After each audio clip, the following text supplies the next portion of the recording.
विश्वानि देव सवितर दुरितानि परासुव यद्भद्रं तन्न आसुव।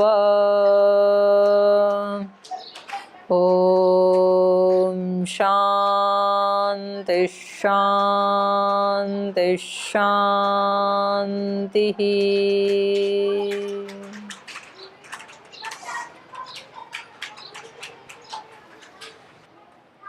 इस मंत्र में प्रार्थना की गई है, हे सृष्टि के रचने वाले सविता देव, विश्वानि दुरितानि परासुव, समस्त दुरितों को दूर कर दीजिए। क्योंकि एक दुरित भी यदि बचा है तो वो ऐसे ही है जैसे कोरोना का कोई एक वायरस बच जाए, तो वो पूरे उसको ध्वस्त करने के लिए पर्याप्त है। इसलिए प्रार्थना की, विश्वानि दुरितानि परासुव यद भद्रम तन्न आसुव। दूसरी तरफ भी बात वही है, जो भद्र है उसका एक अंश भी आए तो वो भी हमारा कल्याण करने के लिए पर्याप्त है। क्योंकि फिर आगे तो वृद्धि अपने आप हो जाती है, अच्छाई की भी हो जाती है, बुराई की भी हो जाती है। अब इसमें हम इसको जब व्यवहारिक धरातल के ऊपर देखते हैं तो हम अपने जीवन में ये पाते हैं, कुछ लोग कहते हैं कि भाई जब तक आप अपने दुरितों का, बुराइयों का नाश नहीं करेंगे तब तक जीवन में भद्रता आ नहीं सकती है, तब तक जीवन में खुशियाँ नहीं आ सकती हैं। और यदि आएंगे भी तो भी वो उस दुरित के साथ मिल करके और उसको अच्छे को भी दुरित ही बना देंगे। तो इसमें एक उदाहरण देते हैं कि जैसे किसी के पास कोई कमंडलू है, वो वहाँ भिक्षा मांगने के लिए जाता है, कहानी सुनाते हैं, और जब वो घर के अंदर की जो महिला है वो भिक्षा लेकर के आती है, खीर या दूध जो भी लाती है अच्छी चीज़, तो वो उसके कमंडलू को देख करके मना कर देती है कि नहीं, पहले आप अपने इस कमंडलू को साफ करके लाइए, तब हम आपको खीर देंगे, क्योंकि इसमें खीर डालेंगे तो ये खीर भी गंदगी ही बन जाएगी। उदाहरण में बात समझ में आती है, लेकिन जो प्रैक्टिकल है वहाँ पर ये बात फेल हो जाती है। क्योंकि जीवन के दोषों को सुधारने के लिए भी तो कुछ ना कुछ अच्छा चाहिए, तभी तो सुधार पाएंगे। यदि जीवन में कोई भी भद्र नहीं है, अच्छा ही नहीं है, मान लीजिए किसी दुरित को हटाने के लिए हमें साहस चाहिए, अभिप्सा चाहिए, संकल्प चाहिए, पुरुषार्थ चाहिए, तो ये तो सारे अच्छे गुण हैं ना, भद्र हैं। इन भद्रों के न होने से, इनके हुए बिना हम दुरितों को कैसे हटा सकते हैं? और कई बार ये दिखता है कि दुरित हटाना संभव ही नहीं लग रहा है, नहीं है इतनी सामर्थ्य हमारे अंदर।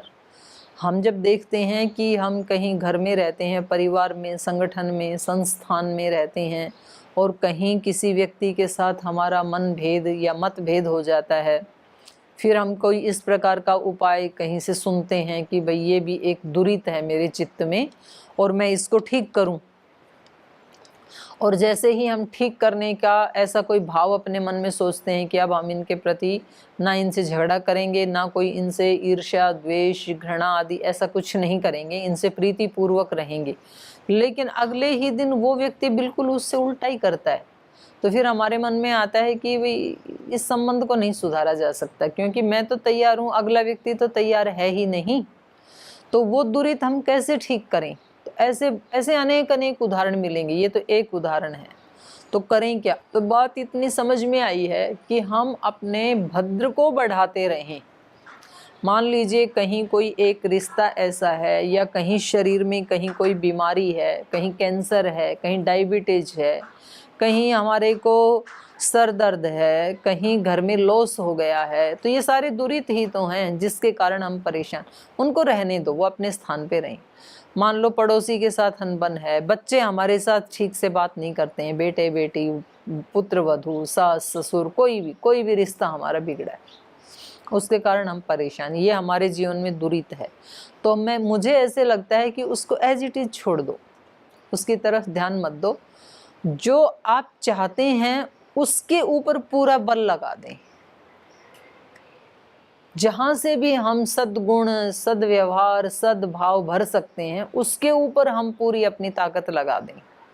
तो ये ऐसे लगता है कि जो कमंडलू का उदाहरण दिया, मान लीजिए कमंडलू में कीचड़ या कुछ दुरित, कुछ गंदगी, वो तो इतनी सी है, बाकी का कमंडलू तो खाली है ना अभी। तो उसमें हम दूध डालना शुरू कर दें और वो दूध डालते ही जाएं, एक स्थिति ऐसी आएगी कमंडलू ऊपर तक भर जाएगा और ओवरफ्लो होने लगेगा, तब भी डालते ही रहें। ओवरफ्लो होते होते एक समय ऐसा आएगा कि जो वो कीचड़ था वो भी उस दूध के साथ बाहर ही निकल गया, वो भी ओवरफ्लो हो गया और हमें पता ही नहीं चला कि वो कब निकल गया। और अब जब हम उस कमंडलू की जांच करवाते हैं तो हमें साइंटिस्ट बताता है, उसकी रिपोर्ट आती है कि ये प्योर दूध है, अब इसमें कोई दुरित नहीं है। तो इसी प्रकार से हम अपने जीवन में अच्छाई को, क्योंकि वो हमारे वश में है, और जैसे जैसे अच्छाई आएगी वो अपने आप डाउन होती चली जाएगी बुराई। तो हमारा ज़्यादा फोकस अच्छाई की तरफ होना चाहिए, क्योंकि फोकस ज़्यादा बुराई पे करने से, बुराई का चिंतन करने से फिर वो और ज़्यादा बढ़ जाती है। तो खैर ये तो मैंने प्रार्थना मंत्र की बात की। तो जीवन दर्शन में हमारा जो प्रसंग चल रहा था कल, वो बीच में रह गया था। प्रश्न भाई आशुतोष जी ने पूछा था कि क्या जीवन में खुशी को कैसे प्राप्त करें। एक तो ऊपर प्रश्न था कि योग करने से सब चीज़ें मिल जाती हैं क्या, उसका आंसर पूरा हो गया था। अगला प्रश्न था जीवन में खुशी कैसे प्राप्त करें, क्योंकि ये तो हर व्यक्ति की ही ज़रूरत है, हर व्यक्ति खुश रहना चाहता है और ये उसकी आत्मा की डिमांड है, और जब तक ये पूरी नहीं हो जाएगी तब तक इस प्रश्न को कोई रोक नहीं सकता, ये प्रश्न उठेगा ही उठेगा। तो कल हमने योग दर्शन को आधार बना करके इसके ऊपर चिंतन किया था कि महर्षि पतंजलि जो बताते हैं तो वो कहते हैं कि भाई खुश रहने का उपाय ये है कि एक तो विचारों में से नकारात्मक को रोको प्रयासपूर्वक, अभ्यास और वैराग्य से, और जो सकारात्मक हैं उनको बढ़ाओ। एक तो ये उपाय है। दूसरा उन्होंने कहा हृदय में जो भाव उठते हैं हमारे, तो उसमें भी हमें थोड़ा चेंज करना पड़ेगा। मैत्री, करुणा, मुदिता, उपेक्षा। जो सुखी हैं उनके प्रति मैत्री का भाव होना चाहिए, मैं भी वैसा बनूं, देखो ये कितने सुखी हैं, ऐसा मित्रता का भाव होना चाहिए। अच्छा लगे हमें किसी को खुश देख करके, ईर्ष्या ना हो हम। और करुणा, कोई दुखी व्यक्ति दिखे तो हमारे अंदर से करुणा निकले, हम किसी की मजबूरी का नाजायज़ लाभ उठाने वाले ना बने कि अब आया ये पकड़ में, ऐसा नहीं होना चाहिए। देश में कोरोना आया तो लोगों ने पता नहीं सैनिटाइज़र कितने महंगे महंगे बेच दिए, जो सामान्य खाने पीने की चीज़ें हैं उनके रेट बढ़ा दिए। तो ये होता है किसी की मजबूरी का लाभ उठाना कि अब तो ये लेंगे ही, तो ये करुणा के अपोजिट है। तो ऐसे किसी दुखी को देख, किसी के दुख को देख करके हमारे मन में क्या आना चाहिए, करुणा का भाव आना चाहिए।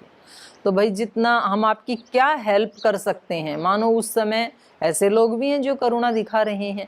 अब इस समय में अगर किसी के पास खाने को अन्न नहीं है तो कुछ लोग उनको केवल अन्न नहीं दे रहे बल्कि उस अन्न को पका करके अपने घर में और तब उसको खाने योग्य बना करके उनके पास भिजवा रहे हैं। इसका नाम होता है करुणा। तो दुखी को देख करके करुणा का भाव। और दुखी केवल शरीर से नहीं होते, कभी कभी व्यक्ति मन से भी दुखी होता है। तो जब कोई व्यक्ति मन से दुखी है, स्ट्रेस में है, वो उसको कोई तनाव है, तो उस समय हम उसको अकेला ना छोड़ें। वो भी एक दुख है, वो मानसिक दुख है। उस समय हम उसको हिम्मत दें, उस समय हम उसको साहस दें और हम उसको ये बताएं तेरे अंदर बहुत शक्ति है, ये तो ढलती फिरती छांव है, आ गया एक विचार, ये तेरा स्वरूप थोड़े ही है, ये तो चला जाएगा, कल तक ये नहीं था, कल के बाद भी ये नहीं रहेगा। और अंदर से भी ऐसा ही सोचना और भगवान से ये प्रार्थना करना कि भगवान जी इसको भी शक्ति दो, ये उभर सके। तो ये करुणा है, मैत्री, करुणा, मुदिता, मुदहर्षे। जो पुण्य आत्माएं हैं जिन्होंने इस लोक की समृद्धि को भी बढ़ाया है और परलोक की समृद्धि अर्थात जो आध्यात्मिकता के शिखर को जिन्होंने छुआ है, ऐसी आध्यात्मिक उपलब्धियां जिन्होंने की हैं, उन पुरुषों को देख करके हम हर्षित हों कि देखो मनुष्य जीवन हो तो इनके जैसा हो। हमें ये नहीं सोचना चाहिए उनको देख करके क्या पता ऐसे हैं कि नहीं है, और यदि हैं तो सबका हमें इनसे क्या लेना देना, ये तो साधु संतों का काम है, कोई हमारा काम थोड़ी है। ऐसे हमें नहीं सोचना चाहिए, क्योंकि ये भाव हमारे चित्त को प्रसन्न नहीं करता है बल्कि अप्रसन्न कर देता है। और हम भी ऐसी कोशिश करें, ये भाव हमारे चित्त को प्रसन्न कर देता है। फिर कुछ गलत काम करने वाले भी लोग होते हैं, तो उनके कामों की हम ज़्यादा चिंतन ना करें, उनको भगवान के न्याय पे छोड़ दें। हम उनकी तरफ से उपेक्षा का भाव रखें, न्यूट्रल हो जाएं कि भाई हमारे से ऊपर है ना एक शक्ति इनको ठीक करने के लिए, ठीक रास्ते पर लाने के लिए। तो अपने को तो अपने वाली जिम्मेदारी, उसको सुधारना मेरे जीवन का लक्ष्य नहीं है। उसके लिए भगवान ने मुझे नहीं भेजा कि मैं दूसरे का सुधार कर दूं। भगवान ने मुझे ये जीवन मेरे सुधार के लिए दिया है, मुझे इस धरती के ऊपर अपने आप को प्योर बनाने के लिए दिया है। इसलिए मुझे उधर से आंखें बंद कर लेनी चाहिए। अगर सामर्थ्य है तो मैत्री करुणा मुदिता के द्वारा उसका भी उत्थान करना है। अगर सामर्थ्य नहीं है, ऐसी सिचुएशन है आप नहीं सुधार सकते हैं, तो फिर दूर से नमस्ते। तो एक तो ये उपाय बताया। गीता क्या कहती है वो मैंने कल आपको बताया था। गीता कहती है कि दुख आता क्यों है पहले ये सोच लो, फिर खुशी की बात तो तब करना, क्योंकि खुशी ही है। उस खुशी में हम दुख को बुलाते हैं, खुद आमंत्रित करते हैं। तो इन्होंने बताया था कि आप खुश रहते हुए भी तो चीज़ों का उपयोग कर सकते हैं। हम अपनी खुशियों को पेंडिंग पे डाल देते हैं कि जब मैं मैट्रिक की परीक्षा पास कर लूँगा ना तो मैं खुश हो जाऊँगा, जब मैं ये कर लूँगा, एमए कर लूँगा तो मैं खुश हो जाऊँगा।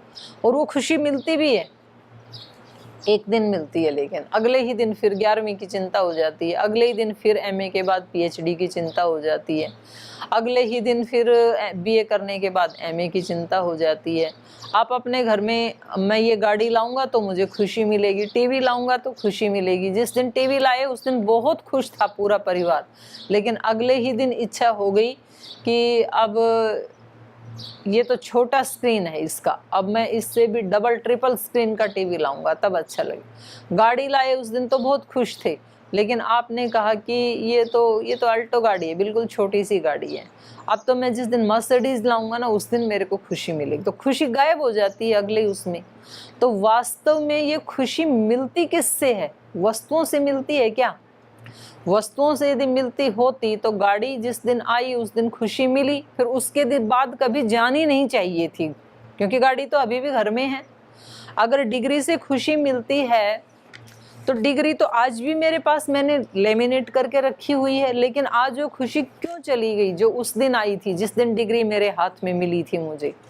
अगर डिग्री में होती तो, अगर खुशी शादी में होती तो जिस दिन शादी करके आए उस दिन कितने खुश थे, पत्नी को लेके आई तब, वो पत्नी तो आज भी है, तो आज वो खुशी क्यों नहीं है? अगर पत्नी में वो खुशी थी तो। अगर बच्चे में वो खुशी थी, जिस दिन बच्चा पैदा हुआ तो कितने खुश हुए थे, लड्डू बांटे थे, बाजे बजाए थे, थालियां बजाई थी, तो बच्चा तो आज भी आपके पास ही है, तो आज खुशी क्यों नहीं है?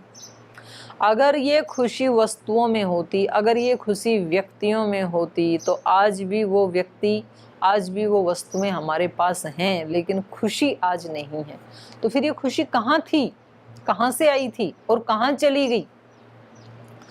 तो ये गीता बताती है, खुशी है कामनाओं का त्याग करने में।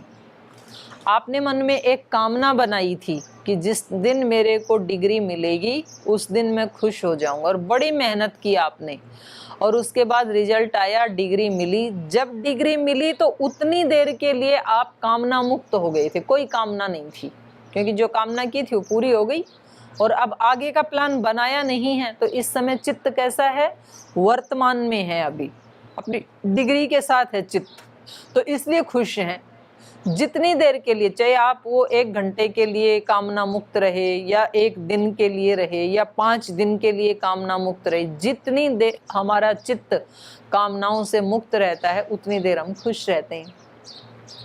हमने सोचा था कि जब मेरी शादी होगी और ऐसी पत्नी आएगी घर में तो मैं खुश हो जाऊंगा, वो आई और आप खुश हो गए। तो ये खुशी जो है ये पत्नी के आने से नहीं है, इतनी देर के बाद आपका चित्त कामनाओं से मुक्त हो गया, अब आगे का कोई कामना नहीं है आपके अंदर। थोड़ी देर के बाद तो आप बना लेंगे क्या पत्नी का कहीं नौकरी का प्रबंध करना पड़ेगा, फिर अभी हमारे को बच्चे होने चाहिए, फिर अब पत्नी आ गई तो एक ऐसा मकान होना चाहिए, तो फिर वो शिफ्ट हो गई कामना, ये वाली तो पूरी होगी, दूसरी होगी, तो आपकी खुशी गायब हो जाएगी। तो इसलिए खुशी हमारे अंदर है, और वो जैसे ही हम कामना मुक्त होते हैं तो वो खुशी अभिव्यक्त हो जाती है। जैसे ही कामना आती है वो उस खुशी को ढक लेती है। ये राज है खुशी का। अब बात ये है कि क्या कोई ऐसा मनुष्य है धरती पे जिसकी कोई कामना ही ना हो, क्योंकि ये कामनाएं ही इस संसार को चला रही हैं। नहीं तो कौन पढ़ाई करेगा, कौन शादी करेगा, कौन सन्यासी बनेगा, कौन वानप्रस्थी बनेगा, कौन जॉब करेगा, कौन मकान बनाएगा, कौन खेती करेगा। ये कामनाओं से ही तो हो रहे हैं सारे संसार के कार्य। तो इसमें ऋषियों ने एक बीच का रास्ता निकाला है। वो कहते हैं कि काम तो तुम करो सारे, लेकिन काम पहले से ही कामना मुक्त होकर के करो। आप पहले से ही खुश हैं, वो चीज मिलेगी तब खुश नहीं होंगे, बल्कि आप खुश हैं और खुश होते हुए अब आप शादी कर रहे हैं, खुश होते हुए अब आप गाड़ी ला रहे हैं। मैं पहले ही खुश हूं और अब मैं डिग्री ले रहा हूं। मैं पहले ही खुश हूं और अब जो कर रहा हूं वो लोक कल्याण के लिए कर रहा हूं। आप कहेंगे ऐसे होता है कि आपने किसी को देखा है? मैंने तो मेरे गुरुदेव को देखा है। श्रद्धेय स्वामी जी महाराज को हम बहुत नज़दीक से रोजाना देखते हैं। वो इतने कर्म करते हैं लेकिन वो किसी खुशी के लिए नहीं करते। पहले वो खुश रहते हैं और उस खुशी के साथ उन्होंने इतने सारे पंगे ले रखे हैं, तो उनमें कभी कोई बाधा आए, उनमें कोई उपलब्धि हो, बाधा आए तो वो विचलित नहीं होते हैं। उपलब्धि आती है तब कभी हमने उनको अहंकार करते हुए नहीं देखा। अपनी मस्ती में एक काम करते हैं। खुशी कभी गायब नहीं होती है। उस काम के पहले भी खुश हैं, उस काम को करने के बाद भी खुश हैं। तो ये टूटता कैसे है, हमारा कैसे टूट जाती है ये खुशी? तो इसके लिए गीता बता रही है, कह रही है खुशी ऐसे टूटती है। ध्यायतो विषयान पुंसः संगस्तेषु उपजायते, संगात संजायते काम, कामात् क्रोधो विजायते, क्रोधात् भवति सम्मोह, सम्मोहात् स्मृति विभ्रम, स्मृति भ्रंशात् बुद्धिनाशो, बुद्धिनाशात् प्रणश्यति। खुशी का नाश हो जाता। कैसे? ध्यायतो विषयान पुंसः, ये जो पुरुष है ना, ये विषयों का ध्यान करता है, कामनाएं लाता है अपने मन में। अब मैं ऐसा करूँगा, अब मैं वैसा करूँगा, मेरे को ये मिल जाए, मेरे को ऐसा स्थान मिल जाए, कहीं ऐसे जंगल में चला जाऊँ, कहीं कोई आश्रम मिल जाए, कोई गुरु मिल जाए, कोई शास्त्र पढ़ने को मिल जाए, कोई पढ़ाने वाला मिल जाए, कोई ऐसी अच्छी जॉब मिल जाए, कोई अच्छी सी कंपनी में कहीं कोई अच्छा पद मिल जाए, मेरे जो बॉस हैं वो मेरा प्रमोशन कर दें। अनंत अनंत अनंत कामनाएं। जैसे जैसे व्यक्ति का लेवल है, अपने अपने लेवल की उसकी कामनाएं होती। छोटे बच्चे की भी कामनाएं होती हैं। वो भी अटेंशन चाहता है माँ बाप से, इसलिए जब तक बच्चा रहता है ना, माता पिता को बात नहीं करने देता है। कोई ना कोई कुछ ना कुछ वो ऐसा कोई खेल करेगा, रोएगा, कुछ ना कुछ ऐसा करेगा कि पूरा ध्यान मेरी तरफ ही रहे, क्योंकि उसको उससे खुशी मिलती है, उसको अटेंशन। तो ये सारी कामनाएं। ध्याय तो पहले ध्यान करता है, उनके बारे में सोचता है। ध्याय तो विषयान पुंसः संगस्तेषु उपजायते। और जैसे जैसे चिंतन मनन करता है वैसे वैसे मन से और इमोशंस से उनसे कनेक्ट हो जाता है। इमोशनली टच जिसको बोलते हैं। कोई जवान लड़का, कोई जवान लड़की कि एक दूसरे के बारे में चिंतन करते हैं, कभी मिले और उनके मन में ये चिंतन चल रहा है कि कैसे हमारी शादी हो जाए, कैसे हम मिलें, कैसे अपने घर वालों को समझाएं। तो ऐसे विषय, इस विषय का ध्यान करते करते क्या हो जाता है, संगस्तेषु, उनमें संगतिकरण हो जाता है, वो उनके साथ अटैच हो जाते हैं। संगात भवति सम्मोह। और जैसे ही चित्त में ये संग हुआ, बाहर से संग नहीं हुआ, बाहर से दूर दूर ही है, चित्त में संग हो गया, लेकिन दोनों एक साथ आ गई। जैसे ही ये संगतिकरण हुआ, संगात संजायते काम, इस संगतिकरण से फिर ये कामना उत्पन्न हो जाती है कि उसको कैसे प्राप्त करूं। और फिर कामात क्रोधो भी जायते, उस कामना को मैं इसको ऐसे प्राप्त करूंगा। और पता लगा कि मैं उसके घर जाऊंगा तो उसके माता पिता वो इसमें बाधा डालेंगे, तो फिर माता पिता के प्रति द्वेष उत्पन्न हो जाता है। जो कामना को रोकता है, उसमें बाधा डालता है, उसके प्रति फिर क्रोध आता है हमें। कामात क्रोधो भी जायते, क्रोधात भवति सम्मोह। गुस्सा आने से क्या होता है? सम्मोह। सम्मोह माने दिमाग काम नहीं करता, मूढ़ता। मूह वही चित्ते, अच्छी प्रकार से हमारा जो चित्त काम कर रहा था वो अब ऐसे हो जाता है, ऊपर नीचे हो जाता है, पता ही सूझता ही नहीं है। करना कुछ चाहते हैं, हो कुछ जाता है, कुछ बोलना चाहते हैं, कुछ बोला जाता है, सुधारना चाहते हैं, उल्टा बिगड़ जाता है। ये गुस्से में होता है। जब व्यक्ति को गुस्सा आता है तो चीजें और ज्यादा उल्टी पुल्टी हो जाती हैं, क्योंकि कुछ का कुछ निकल जाता है। तो क्रोधात भवति सम्मोह, सम्मोहात स्मृति विभ्रमा। आप गीता को भी पढ़ेंगे ना तो ये अर्जुन की स्थिति है, स्मृति विभ्रमा। और इसका समाधान भी जब 18वें अध्याय में अर्जुन ने दिया तो वहां उसने कहा स्मृतिर्लब्धा, स्मृति की प्राप्ति हो गई है मुझे। ये स्मृति है अपने स्वरूप की स्मृति। मैं कौन हूं? मैं एक आत्मा हूं और इस संसार में अपनी जो पीछे से मेरी यात्रा चली आ रही है करोड़ों वर्षों से, उसको और आगे चलाने के लिए आया हूं। और उस यात्रा में ट्रेन में जैसे सफ़र करते करते कुछ राहगीर मिल जाते हैं, उनके साथ थोड़ी 1-2 घंटे की फ्रेंडशिप हो जाती है और फिर स्टेशन आते ही हम छोड़ के चल पड़ते हैं। ऐसा ही ये संसार है। ये जो माता पिता, भाई, बंधु, पति, पत्नी, बच्चे, गुरु, शिष्य, जितने भी लोग मिले हैं ये सब राहगीर हैं। सबका अलग अलग सफ़र है, किसी को कहीं जाना है, किसी को कहीं जाना है, सबको एक स्टेशन पे थोड़े उतरना है। किसी का आगे स्टेशन है, किसी का पीछे स्टेशन है। लेकिन हम इसमें इतना फंस जाते हैं, इतने सम्मोहित हो जाते हैं। तो सम्मोहात स्मृति विभ्रमा, उस सम्मोहन के कारण हम अपने स्वरूप को भूल जाते हैं। हमें लगता है कि मैं इस माता पिता का पुत्र होने के अलावा और कुछ नहीं, मैं इस महिला का पति हूँ, बस यही मेरा अस्तित्व, यही मेरी आइडेंटिटी है। मैं इस पुरुष की पत्नी हूँ, बस इतना ही मेरा अस्तित्व है। मैं इस गुरु का शिष्य हूँ या मैं इन शिष्यों का गुरु, इतना ही मेरा अस्तित्व है। इसको हम मान लेते हैं। इसको कहा स्मृति विभ्रमा। अपने अस्तित्व की स्मृति का विभ्रम हो जाता है, हम भूल ही जाते हैं। और उससे क्या होता है? स्मृति भ्रंशात बुद्धि नाशो। स्मृति ही जब अपनी आइडेंटिटी ही भूल गए तो बुद्धि का नाश हो जाता है। फिर मतलब निश्चय नहीं ले पाती है बुद्धि कि करना क्या है। इन सारे संबंधों के बीच में रहते हुए करना क्या है वो बुद्धि को समझ में ही नहीं आता है। और फिर वो ठीक निर्णय भी नहीं ले पाती है। उल्टे पुल्टे निर्णय लेते हैं तो उल्टे पुल्टे फिर उसके परिणाम आने लगते हैं। स्मृति भ्रंशात बुद्धि नाशो, बुद्धि नाशात प्रणश्यति। और बुद्धि का नाश हुआ, निर्णय जैसे उल्टे पुल्टे लिए, तो इस व्यक्ति की खुशी का, इस व्यक्ति का जो अपने आप में ही जो सुख स्वरूप था, खुशी स्वरूप था, उसका नाश हो जाता है। और फिर तो ये मतलब ऐसे जैसे वायु से उड़ाया हुआ बादल इधर उधर हिचकोले खाता है, ऐसे जीवन में ये हिचकोले खाता रहता है। और ये ढूंढता रहता है वो खुशी फिर बाहर, कि शायद यहाँ मिल जाए, अब तक तो नहीं मिली, शायद यहाँ मिल जाए, ऐसे ढूंढता रहता है। वो मिलती नहीं है। फिर बाहर पूछते हैं किसी से कि जी कैसे मिल सकती है, तो वो भी कुछ बताते हैं, तो फिर वहाँ भी मिलती नहीं है। तो उपाय क्या है? तो वो भी अगले श्लोकों में यहाँ इन्होंने बता दिया। राग द्वेष वियुक्तैस्तु विषयान इंद्रियैश्चरन् आत्मवश्यैर विधेयात्मा प्रसादम अधिगच्छति। कह रहे हैं जो राग और द्वेष से युक्त जो आत्माएं हैं वो तो इंद्रियी विषयान चरण, इन इंद्रियों के द्वारा विषयों को चरण भोगते हैं, चरते हैं।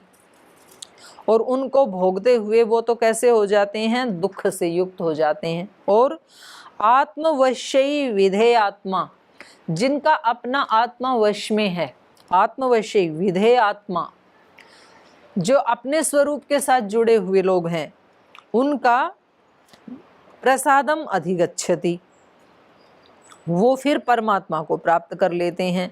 जिनका अंतःकरण अपने वश में है और जो बाहर के विषयों की तरफ लोलुपता से उनके पीछे नहीं भागते हैं, आत्मवश्यी विधेय आत्मा प्रसादम अचित। प्रसाद का मतलब है निर्मलता। जैसे हम मंदिर में से प्रसाद लाते थे ना पहले, तो उसको खा के कितना अच्छा लगता था, तो लेकिन वो तो थोड़ी देर अच्छा लगता था, लेकिन जब अपना चित्त निर्मल हो जाता है ना, तो अपने को बहुत अच्छा लगता है, क्योंकि फिर किसी का प्रभाव ही नहीं पड़ता है अपने ऊपर। कोई छोटी मोटी चीज़ आई तो भी ऐसे रुई की तरह से हमने उड़ा दी, उसको ज़्यादा अपने अंदर नहीं हमने भरा।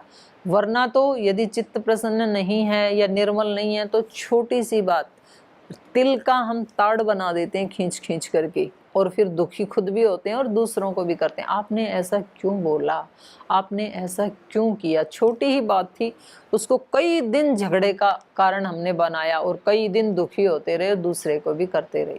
लेकिन ये जब प्रसाद मिल जाता है ना, प्रसाद मतलब चित्त की निर्मलता, ये योग दर्शन में भी इसको निर्मलता ही कहा, अध्यात्म प्रसादः ऐसे कहा वहाँ पर। अध्यात्म प्रसाद माने आध्यात्मिक निर्मलता। प्रसादे सर्व दुखानाम हानि रस्योपजायते। जैसे ही ये चित्त की निर्मलता आती है, चित्त की निर्मलता कब आएगी? चित्त की निर्मलता आएगी अपने स्वरूप में स्थित होने, अपनी आत्मा को वश में करने से। प्रसन्नता हमारी जाती कब है? जब हमारी प्रसन्नता किसी दूसरे के हाथ में है।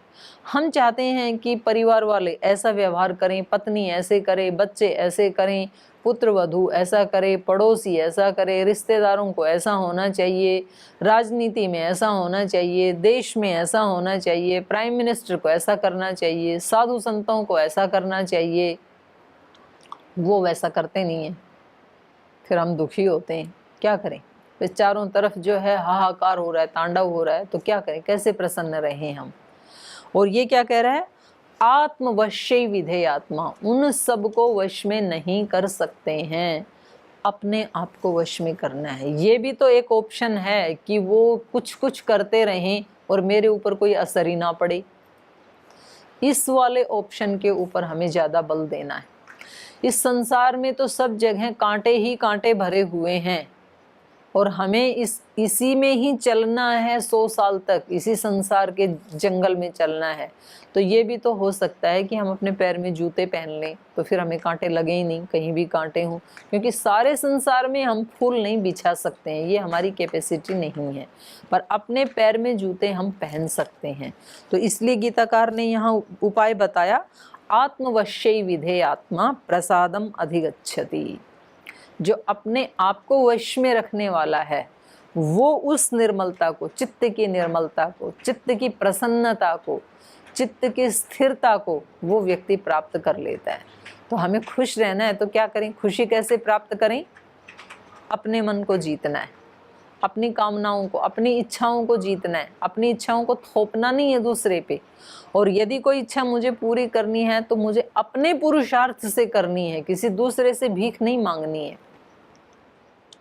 प्रसादे सर्व दुखा नाम हानि रस्योपजायते। जब ये प्रसाद मिल जाता है, चित्त निर्मल हो गया हमारा, पावन हो गया, तो अब सारे दुखों की हानि हो जाती है।